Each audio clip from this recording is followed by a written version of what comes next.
Whenever you're ready. Here's John.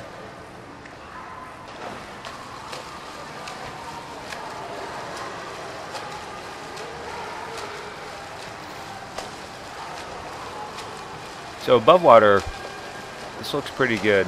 Looks like you could go with a little more flexibility, you know, through the shoulders and lats,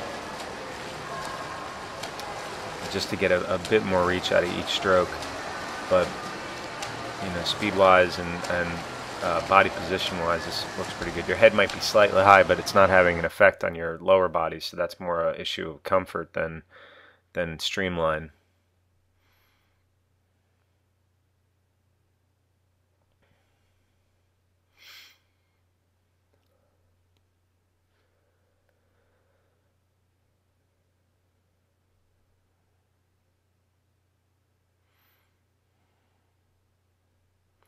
That right arm is extending a little low underneath the water.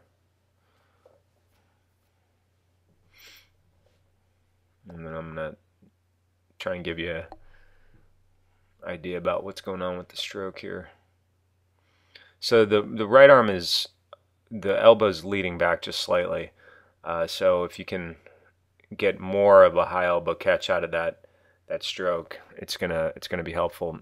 You're pulling with a good amount of force, so that's not a problem for you. And the left arm's kind of the same thing. So if you were to sort of freeze frame that, you'd see that the elbow's just leading the stroke back just slightly. So a lot of one arm drill, I think. Here you could see you're extending right to the middle, so you'd want to move off to the side a bit so that your hand doesn't really enter the cone in front of your head, if you remember that discussion.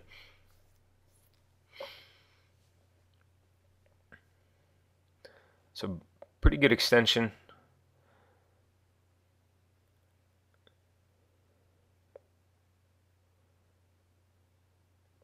Maybe a little low before you start the catch or start the pull.